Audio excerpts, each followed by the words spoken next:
स्वरों से। क्या बोला मैंने कि आपके दो ही महत्वपूर्ण है इसमें वर्णमाला में। बेस बनाने के बाद मैंने बस यही स्टार्ट किया है कि भाई वर्णमाला के अंतर्गत स्वर और व्यंजन ये दो ही महत्वपूर्ण है। कैसे? छोटा बड़ा, छोटी बड़ी, उ ऋषि, ए ऐ ओ औ अम आहा, ये आपने देखा है कहाँ पे? स्वरों पे, बचपन में पढ़ा है ना बचपन में, वही मुझे समझाना है। और व्यंजन में क्या आपने देखा है? क ख ग घ अंगा, है ना। फिर ऐसे क्या? च छ जा झा और इया, और ऐसे करके ये आपका कहाँ तक चला जाता है? क्या तक चला जाता है। अब देखिए इसमें समझना क्या है हमें, पढ़ना क्या है हमें, समझना क्या है, ये देखते हैं कि भाई स्वरों की परिभाषा क्या है। सबसे पहली बात तो क्या कहा जाता है स्वरों के लिए कि सबसे पहले तो स्वर स्वतंत्र होते हैं। स्वतंत्र का मतलब आप जानते हैं, स्वतंत्रता का मतलब आप जानते हैं। अब से बड़ी बात की कोई नहीं जानता। अगर आप यहाँ पढ़ने आए हैं, अकेले रह रहे हैं, तो आपकी स्वतंत्रता है कि रात में 2 बजे तक, 3 बजे तक, 4 बजे तक, 5 बजे तक, जब आप पढ़ना चाहें तब तक पढ़ सकते। घर पे क्या है? सो जाओ, सुबह उठ के पढ़ लेना 4 बजे से, ऐसा होता है। तो कई प्रकार की स्वतंत्रताएं हैं। यहाँ पे स्वर की स्वतंत्रता किस परिप्रेक्ष्य में कही गई है, किस अर्थ में? मतलब ये है कि स्वर स्वतंत्र होता है, अर्थात वह किसी अन्य की मदद नहीं लेता। और व्यंजन में जाएं तो व्यंजन स्वतंत्र नहीं होता, मतलब व्यंजन बिना स्वर की मदद के ना तो बोला जाएगा और ना ही लिखा जाएगा। मैंने बताया थोड़ी देर पहले कि अगर का बोल रहे हैं आप, तो का बोलने पे मुंह से क्या निकलता है? आ, मतलब इसमें स्वर पहले से ही जुड़ा हुआ है।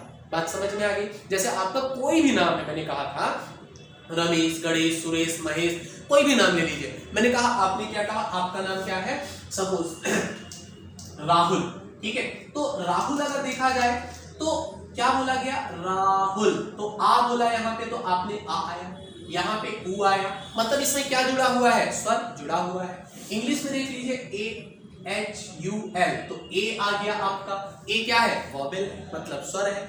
तो किसी भी नेम में आपको स्वर मिलेगा ही। जैसे और कोई बोली, क्या बोला आपने? महेश, ठीक है, महेश, तो MAHES है। ये देखिए ए और ई आ गए वॉवेल। यहाँ पे माँ में आ आया, यहाँ पे ए आ गया, ठीक है, और यहाँ पे क्या है? आ गया। तो क्या बात समझ में आई कि व्यंजन बिना स्वर की मदद के ना तो लिखे जाएंगे और ना ही बोले जाएंगे। लेकिन जब हम बात स्वरों की करते हैं तो स्वरों का बात क्या है कि स्वर स्वतंत्र होते हैं, और स्वरों का उच्चारण करने में, उच्चारण मतलब बोलने में, स्वरों का उच्चारण करने में श्वास वायु के मार्ग में बाधा नहीं आती। अब एक चीज आप कहोगे, सर ये कौन सी चिड़िया है? श्वास वायु कौन सी चिड़िया है? तो देखो भाई, श्वास वायु का मतलब कुछ भी नहीं है। आप अगर कुछ भी बात करते हैं, कुछ भी बोलते हैं, कुछ भी पढ़ते हैं, तो आपके शरीर के अंदर से एक हवा निकलकर बाहर आती है। आप विश्वास नहीं है तो आप करके देख लीजिए। आप अंदर से कुछ भी बोलिए, कुछ भी बोलिए आप, और आपके अंदर से एक हवा निकलेगी। हाथ लगाइए ऐसे और बोलिए जरा हिंदी, हवा आई? आई हवा की नहीं आई? बोलिए रमेश, गणेश, सूर्य, अंदर से हवा आ रही है कि नहीं आ रही? अब गर्म आ रही है, ठंडी आ रही है, आपके ऊपर डिपेंड करता है ना। कि मेंटोस खा रखे हैं, क्या खा रखा है आपने। तो भाई बात क्या है, समझना है आपको कि जब भी आप कुछ भी उच्चारित करेंगे तो अंदर से एक हवा निकलेगी, जिसे हम क्या कहते हैं? श्वास वायु। तो परिभाषा क्या है? स्वरों का उच्चारण करने में श्वास वायु के मार्ग में बाधा नहीं आती, मतलब ये स्पष्ट बोले जाते हैं। और अगर हम व्यंजन का उच्चारण करेंगे तो व्यंजनों का उच्चारण करने के क्या होगा? श्वास वायु के मार्ग में बाधा उत्पन्न होगी। कैसे बाधा? बाधा मतलब क्या होता है? तो बाधा का मतलब है आपस में कोई रुकावट आएगी। जैसे मैं कह रहा हूं कि ये मार्कर को मैं सीधे लेके जा रहा हूं, लेकिन ये टकराया तो अब टकराया तो ऐसे चलने लग गया, मतलब टकरा के चल रहा है। और अभी ऐसे चलाना है तो ये बिल्कुल कैसा चल रहा है? स्पष्ट चल रहा है। इस हवा में बिल्कुल कैसा? स्पष्ट चल रहा है। लेकिन सामने लेके गए तो ये टकराया और फिर ऐसे टकराते हुए जा रहा है। तो मतलब क्या हुआ? व्यंजन का जब उच्चारण करेंगे तो श्वास वायु के मार्ग में बाधा आएगी, और स्वरों का उच्चारण करने में श्वास वायु के मार्ग में बाधा नहीं आएगी। कैसे? बोल के देखते हैं। हिंदी पूरा ऐसा है कि आप बोलिए और समझिए, बोलिए, पढ़िए, समझिए। कैसे? आप यहाँ पे अ ई बोलिए जरा, अ ई ए ऐ ओ औ, ये सब आपने बोला। यहीं पे आप का खा बोलिए जरा। अब बोलना व्यंजन, बहुत अच्छे से समझना, इसे बोलना। क ख ग, देखना गले में टकराएगा। क ख ग घ अंगा, गले में टकरा रहा है कि नहीं? अच्छा नहीं समझ रहा तो एक काम करो, एक बार इसको बोलो जरा और फिर इसको बोलो। अ ई अब बोलो काका काका, क ख ग घ, टकरा रहा है गले में, ठीक है। एक काम करो, पापा पापा बोल के देखो जरा, प, फ, ब, भ। ये देखो ऊपरी होंठ निचले होंठ से टकरा रहा है, यही तो क्या है, श्वास वायु के मार्ग में बाधा। फिर चाचा जा बोल के देखिए जरा, चा, छा, जा, झा। ये देखो जो जीभ है ना ऊपरी हिस्से में तालू से टकराती है। अब तालू क्या है, जो ऊपरी हिस्सा है उससे जाके टकरा रही है। बोल के देखिए जरा, चा, छा, जा, झा, टकरा रही ना। मतलब क्या हुआ कि व्यंजन का उच्चारण करने में श्वास वायु के मार्ग में बाधा उत्पन्न होती है, और स्वरों का उच्चारण करने में श्वास वायु के मार्ग में बाधा उत्पन्न नहीं होती। बात समझ में आ गई। तो हमने कुछ नहीं पढ़ा इतना विशेष कि आपको ऐसा कुछ लगे कि सर बहुत टफ हो गया, बहुत कठिन कुछ पढ़ लिया, ऐसा कुछ भी नहीं। समझिए, मैंने कहा कि वर्णमाला शुरू करी थी, मैंने कुछ शब्दों के मतलब आपको बताए थे कि सबसे पहले ध्वनि बताया था, आपको मेमोराइज करना है, बोल रहा हूं चीजें याद आ जाएंगी। ध्वनि का मतलब बताया था, मुख से उच्चारित होने वाली प्रारंभिक अवस्था जिसे लिखा नहीं जा सकता।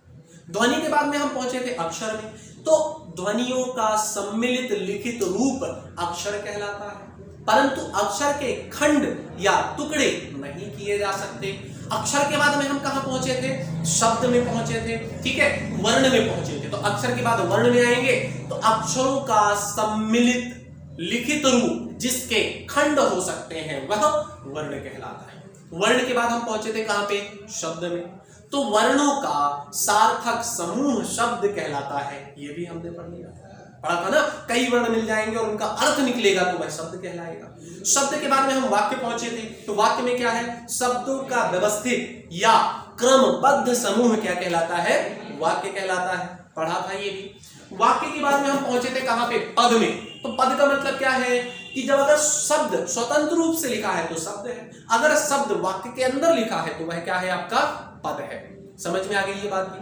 फिर इसके बाद में हम पहुंचे कि स्वर समझते हैं, व्यंजन समझते हैं कि स्वर क्या है और व्यंजन क्या है। तो स्वर के बारे में हमने देखा कि स्वर कैसे होते हैं भाई, स्वतंत्र होते हैं। कैसे होते हैं, स्वतंत्र, मतलब किसी और के मदद की आवश्यकता नहीं होती, अकेले लिख दिए जाते हैं। फिर स्वरों का उच्चारण करने में श्वास वायु के मार्ग में बाधा उत्पन्न नहीं होती, अर्थात बिल्कुल क्लियर बोले जाते हैं। मार्ग में, श्वास वायु के मार्ग में कोई रुकावट नहीं। बोल के देखिए, अ, ई, उ, री, ए, ऐ, ओ, औ, अं, अह।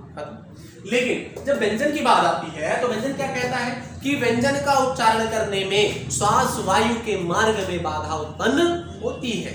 जैसे क्या, क, ख, ग, घ, गले में टकराया, चा, चा, जा, भाई, चा, छा, जा, जीभ टकरा रही है। प, बोले जरा, प, फ, ब, भ, क्या टकराया, ऊपरी होंठ निचले होंठ से टकरा गया। मतलब क्या हुआ कि व्यंजन का उच्चारण करेंगे तो श्वास वायु के मार्ग में बाधा उत्पन्न होगी, लेकिन स्वरों का उच्चारण करने में श्वास वायु के मार्ग में बाधा उत्पन्न नहीं होगी। ठीक है, इसके बाद हम आगे जब पहुंचते हैं तो भाई हमें मिलते हैं क्या, स्वरों के भेद मिलते हैं और स्वरों की संख्या। अब देखिए, सबसे पहला प्रश्न तो आपके यहां पे आता है कि स्वरों की संख्या कितनी है। पहला प्रश्न तो देखो, छोटा आ, बड़ा आ, छोटी ई, बड़ी ई, छोटा ऊ, बड़ा ऊ, ठीक है। फिर इसके बाद ऋषि, फिर ए, ऐ, ओ, औ, फिर क्या, अम और आहा। अब समझना, यहां पहला प्रश्न आपकी परीक्षा में हमेशा पूछा जाता है, लगभग कई बार पूछा गया। अभी तक जितना पढ़ाया मैंने वो केवल आपका बेस था। प्रश्न जो पूछे जाते हैं यहां से शुरू होते हैं प्रश्न। कैसे, स्वरों की संख्या कितनी, तो भाई 1, 2, 3, 4, 5, 6, 7, 8, 9, 10 और 11। ये कितनी हो गई, 11। अब आप कहोगे सर अम और आहा को क्यों नहीं जोड़ा, तो भाई स्वरों की संख्या अगर पूछी जाए तो हम 11 बताते हैं। कितना आंसर देना है हमें, 11 परीक्षा में। फिर दूसरा प्रश्न पूछा जाएगा, स्वरों की कुल संख्या। क्या पूछा जाएगा, स्वरों की कुल संख्या। तो कुल संख्या में ये भी आपका ऐड करेंगे तो संख्या हो जाएगी कितनी आपकी, 13। अब इन्हें क्यों अलग किया, तो इनका नाम है अयोगवाह। क्या कहा गया है, अयोगवाह। एक व्याकरणाचार्य है पंडित किशोरीदास वाजपेयी जी। पंडित किशोरीदास वाजपेयी जी ने बताया है कि अम और आहा ना तो स्वर और ना ही व्यंजन की श्रेणी में आते हैं, इसलिए उन्हें अयोगवाह कहा जाता है। परंतु लिखने की दृष्टि से हम उन्हें स्वर के साथ ही लिख देते हैं। समझना, ये उनकी परिभाषा है। व्याकरणाचार्य है, बड़े व्याकरणाचार्य हैं पंडित किशोरीदास वाजपेयी जी। तो उन्होंने अम और आहा को सम्मिलित रूप से मतलब मिलाकर एक नया नाम दिया है जिसका नाम क्या है, अयोगवा। अब देखो ये जो अम है, अम को क्या कहा जाता है भाई, तो अम का मतलब क्या होता है, अनुस्वर। अम को अनुस्वार बोलते हैं और आहा को बोला जाता है क्या, विसर्ग। विसर्ग मतलब दो बिंदु लग गया, विसर्ग बन गया। तो देखिए पहला प्रश्न क्या बनेगा, स्वरों की संख्या बराबर कितनी, 11। अयोगवा बराबर कितने, तो 1 और 2, कितने हो गए अयोगवा, 2। दूसरा प्रश्न, स्वरों की कुल संख्या, तो कुल संख्या कितनी हो जाएगी, 13। अगला प्रश्न बनेगा, अच्छा ये बताइए कि परंपरा नई होती है कि पुरानी होती है। आप सोचिए, परंपरा अभी बनती है कि पुरानी होती है, पुरानी होती है, साधारण सी बात है। तो परंपरागत रूप से स्वरों की संख्या, तो ये बताइए अम आहा अभी आया है कि पहले से चला आ रहा है, जब से हम स्कूल में पढ़ रहे हैं तब से देख रहे हैं अम आहा, पुराने समय से। तो परंपरागत रूप से स्वरों की संख्या भी कितनी होगी बताइए, परंपरागत रूप से 13 हो जाएगी। फिर पूछा जाएगा उच्चारण की दृष्टि से स्वरों की संख्या कितनी, तो अब आप देखना इस 11 में से 1 हटाएंगे, ऋषि हटाएंगे, तो कितना बचेगा, 10। समझ गए मेरी बात। उच्चारण की दृष्टि से, उच्चारण में ऋषि को काउंट नहीं करते। फिर आएगा लेखन की दृष्टि से, तो ऋषि को काउंट कर लो पुनः, तो लेखन की दृष्टि से पुनः कितनी हो जाएगी, 11। स्वरों की संख्या कितनी, 11। अयोगवाह कितने, 2। फिर अनुस्वार कितना, 1, कौन सा, अम। और विसर्ग कितना, 1, कौन सा, आहा। अयोगवाह कितने, 2। और फिर से बात की जाए कि आपका कुल स्वर कितने, तो कुल स्वर क्या बताएंगे आप, 13। फिर मैंने बोला था परंपरागत, परंपरा क्या होती है, पुरानी, तो परंपरागत रूप से स्वरों की संख्या कितनी है भाई, यहां भी कितनी, 13। फिर अगला प्रश्न आपसे पूछा जाएगा उच्चारण की दृष्टि से कितने, तो ऋषि हटाओ गया, तो उच्चारण में कितने आ जाएंगे, 10। फिर बोलेगा लेखन की दृष्टि से कितने, तब कितनी हो जाएगी आपकी, 11, क्योंकि ऋषि काउंट कर देंगे। ये तो हो गई संख्या की बात। अब संख्या के बाद में आता है क्या, कि स्वरों का भेद या वर्गीकरण। ये टॉपिक स्वरों का भेद या वर्गीकरण का थोड़ा सा अपना फिर लंबा चलेगा कि स्वरों के भेद या वर्गीकरण के बारे में बताइए कि भेद कौन से, वर्गीकरण कौन से। तो भाई स्वरों का भेद या वर्गीकरण अगर हम करते हैं, कई प्रकार से हम इन्हें डिवाइड करते हैं।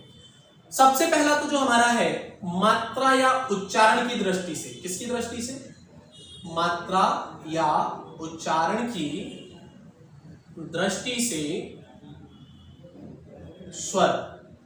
अब देखो मात्रा या उच्चारण, या तो स्वरों की मात्रा के आधार पर या तो उच्चारण की दृष्टि से। अब आप कहोगे सर ये मात्रा क्या होती है, अब आपने बचपन में पढ़ा है, छोटा आ की मात्रा, बड़ा आ की मात्रा, फिर छोटी की मात्रा इधर से जाएगी तो बड़ी की, छोटा ओ की, बड़ा ओ की, ऋषि की मात्रा, ये ए की मात्रा, ये ऐ की मात्रा, ये ओ की, ये औ की, और ये अम और आहा की मात्रा। आपके मालवा में जो गलती होती है इसी की गलती होती है, मात्राओं की ही आप गलती करते हैं। तो पहला जो स्वरों का वर्गीकरण है मात्रा या उच्चारण की दृष्टि से स्वर, ये पढ़ना होता है हमें यहाँ पे।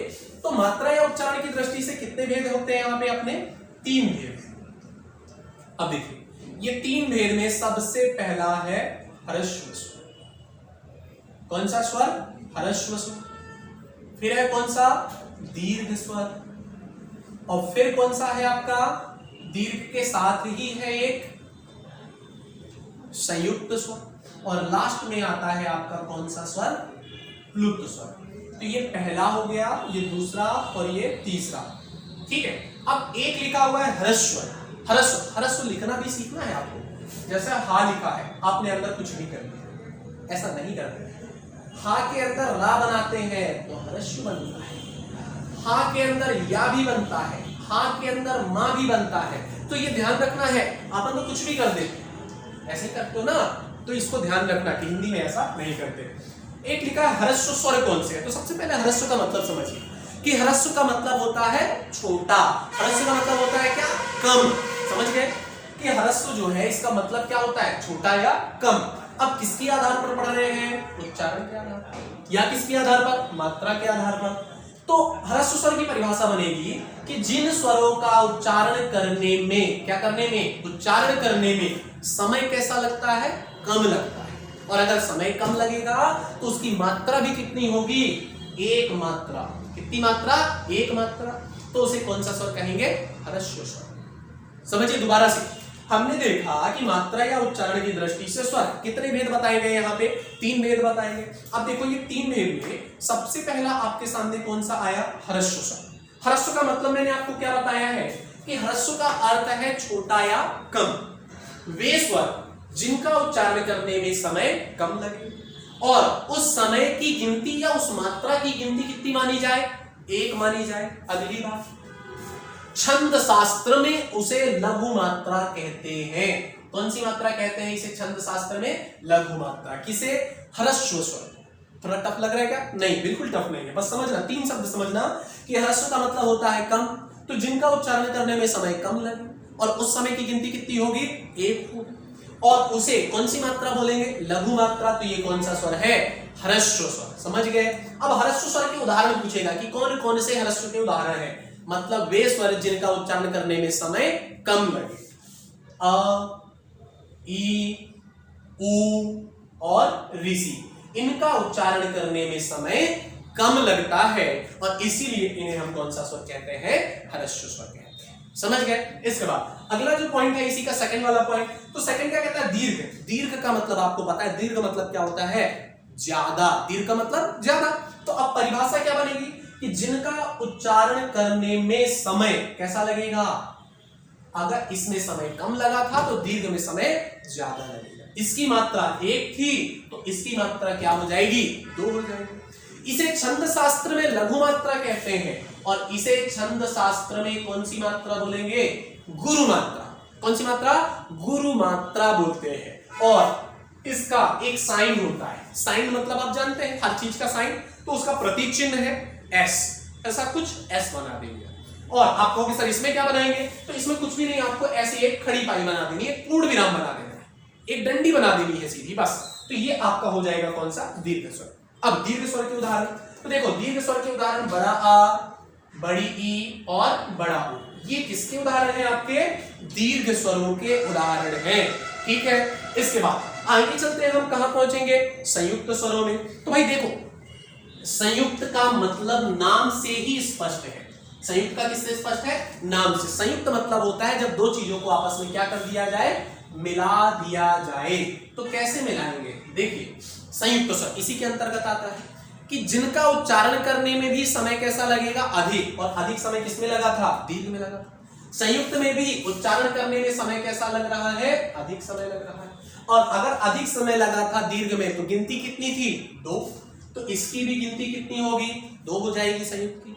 अगर इसकी मात्रा गुरु थी तो संयुक्त की भी मात्रा क्या हो जाएगी, आपकी गुरु मात्रा हो जाएगी। अगली बात, अगर दीर्घ स्वरों में इसका प्रतीक चिन्ह एस था तो संयुक्त का भी प्रतीक चिन्ह क्या हो जाएगा, एस। देखो सारी चीजें सेम चल रही, बस एक चीज अलग है। क्या अलग है वो, इसके उदाहरण, जैसे उदाहरण इसके क्या हो जाएंगे संयुक्त स्वरों के, ए, ओ, औ, ये इसके 4 क्या हो गए उदाहरण। समझना, मैंने सबसे पहले आपको बताया कि मात्रा या उच्चारण की दृष्टि से स्वर कितने हुए, 3। पहला कौन सा, ह्रस्व स्वर। ह्रस्व का मतलब क्या होता है, छोटा या कम। तो परिभाषा क्या बनाई हमने कि जिनका उच्चारण करने में समय कम लगे और उस समय की गिनती कितनी हो, 1 हो, उसे कौन सा स्वर कहेंगे, ह्रस्व। छंद शास्त्र में कौन सी मात्रा है, लघु मात्रा। उदाहरण कौन से, अ, ई, उ और ऋषि। अब इनका उच्चारण करने में भी समय कैसा लग रहा है, हमें कम लग रहा है। दीर्घ में हमने क्या देखा, उच्चारण करने में समय अधिक लगे, समय अधिक लगेगा तो गिनती 2 हो जाएगी। छंद शास्त्र में इसकी क्या मात्रा है भाई, तो गुरु मात्रा, और इसका प्रतीक चिन्ह हमने क्या दे दिया, एस। अब हम डिफरेंशिएट करके देखते हैं, दोनों में अंतर करके देखते हैं कि क्या जो हम ये कम और अधिक समय की बात कर रहे हैं उच्चारण करने में ऐसा ही हो रहा है अथवा नहीं। तो एक बार आ बोलो और ये आ बोलो, ज्यादा समय लगा, ई ज्यादा समय, यहाँ पे ऊ बोलिए और ये बड़ा ऊ बोलिए, समय में अंतर है या नहीं है, है। फिर दूसरी बात, दीर्घ स्वरों में बड़ा आ है, बड़ी ई है और एक बड़ा ऊ है। तो जो बड़ा आ है वो किसको मिलाकर बना है, एक जैसे स्वरों को। देखिए ये जो बड़ा आ है ये छोटा आ प्लस छोटा आ को मिलाकर बना है, ये जो बड़ी ई है ये छोटी ई प्लस छोटी ई को मिलाकर बना है, और ये जो बड़ा ऊ है ये छोटा ऊ प्लस छोटा ऊ को मिलाकर बना है। मतलब क्या हुआ कि एक जैसे स्वरों से मिलाकर बना है, समान स्वरों से मिलाकर बना है, इसलिए इसे क्या कहे हैं हम? दीर्घ स्वर। समझ रहे मेरी बात को? और संयुक्त में क्या होगा कि ये दो अलग अलग स्वरों से, एक जैसे नहीं दिखेंगे भी, कैसे सुने होंगे? दो भिन्न भिन्न स्वरों से मिलाकर बने हैं। कैसे कि आज आ प्लस ई, एक इसको मिलाकर बना है आ प्लस ई। फिर ए देखिएगा आ प्लस ए, ओ को देखेंगे तो आ प्लस ऊ, और औ को देखेंगे तो आ प्लस ओ। अब देखिए यहां से प्रश्न बनते हैं आपके, फिर देखना बता रहा हूं प्रश्न हर जगह पे यहां बनेंगे। पहला प्रश्न बनेगा मात्रा या उच्चारण की दृष्टि से स्वर कितने, तो कितने बताएंगे हम? 3 बताएंगे। दूसरा प्रश्न बनेगा कि ह्रस्व स्वरों की संख्या कितनी है, तो आ ई उ और ऋषि, कितनी संख्या हो गई? 4। इसी को कई बार ह्रस्व स्वर का दूसरा नाम परीक्षा में व्यापक में पूछा गया है कि मूल स्वर क्या है, तो ह्रस्व स्वर को बदल के वो नाम पूछ लेता है मूल स्वर। तो मूल स्वर या ह्रस्व स्वर दोनों एक ही है, और संख्या कितनी है इसकी? 4। फिर इसके बाद दीर्घ स्वर, तो क्या बोला मैंने दीर्घ स्वर में कि समान स्वरों को मिलाएंगे, तो समान स्वरों को मिलाने से ही कौन सा बनेगा? दीर्घ स्वर बनेगा। ठीक है ना। फिर इसके बाद में हम आगे चलते हैं, तो क्या कहता है? संयुक्त स्वर। संयुक्त क्या कहता है कि जब दो अलग अलग स्वरों को मिलाएंगे तो संयुक्त स्वर बनेगा। फिर उदाहरण क्या है? ए ऐ ओ औ। अब प्रश्न ये बनेगा कि ए किसका सम्मिलित रूप है? प्रश्न है ए किसका सम्मिलित रूप है? 4 ऑप्शन देगा। ऑप्शन है आ प्लस बड़ी ई, फिर है बड़ा आ प्लस छोटी ई, फिर है बड़ा आ प्लस बड़ी ई, और एक है आ प्लस ई। ऐसे 4 ऑप्शन आएंगे और प्रश्न पूछेगा कि ए किसका सम्मिलित रूप है, ऐसे ही पूछेगा ए किसका सम्मिलित रूप है, ओ किसका सम्मिलित रूप है। सम्मिलित रूप मतलब किसको मिलाकर यह बना है। समझ रहे हैं? प्रश्न इसी प्रकार से आ गए। तो ये संयुक्त स्वर हो गया। अब देखो संयुक्त स्वरों की संख्या कितनी हो गई आपके पास में? 4। ह्रस्व स्वरों की संख्या कितनी हो गई आपके पास में? 4। दीर्घ स्वरों की संख्या यहां कितनी है? 3। अब देखिए अगर हमने कहा कि ये छोटा वाला स्वर है, कौन सा? ये, इसका साइन हमने क्या बताया था? खड़ी पाई। अगर आ लिखा है तो उसके नीचे क्या लगेगी? खड़ी पाई, मतलब इसका साइन है, प्रतीक चिन्ह है। और अगर कहीं बड़ा आ लिखा है तो उसके नीचे क्या लगेगा? एस, ये इसका क्या है? प्रतीक चिन्ह है। बताया था। बड़ी ई के नीचे क्या लगेगा? एस। बड़ा ऊ के नीचे क्या लगेगा? एस। समझ रहे मेरी बात को? अगर मैंने कहीं लिखा रमन, तो रा में कौन सा स्वर जुड़ा है? छोटा आ है कि बड़ा आ? आप खुद बताइए। रा में कौन सा है? छोटा आ। तो छोटा आ के लिए साइन क्या है? खड़ी पाई। फिर मां में कौन सा स्वर जुड़ा है? छोटा आ, तो साइन क्या है? खड़ी पाई।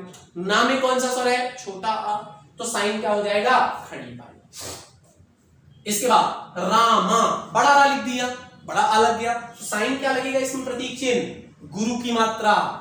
इसमें क्या लगेगी? प्रतीक चिन्ह गुरु की मात्रा, मतलब साइन एस लग जाएगा। समझ गए मेरी बात को? तो यह ह्रस्व, दीर्घ और संयुक्त था।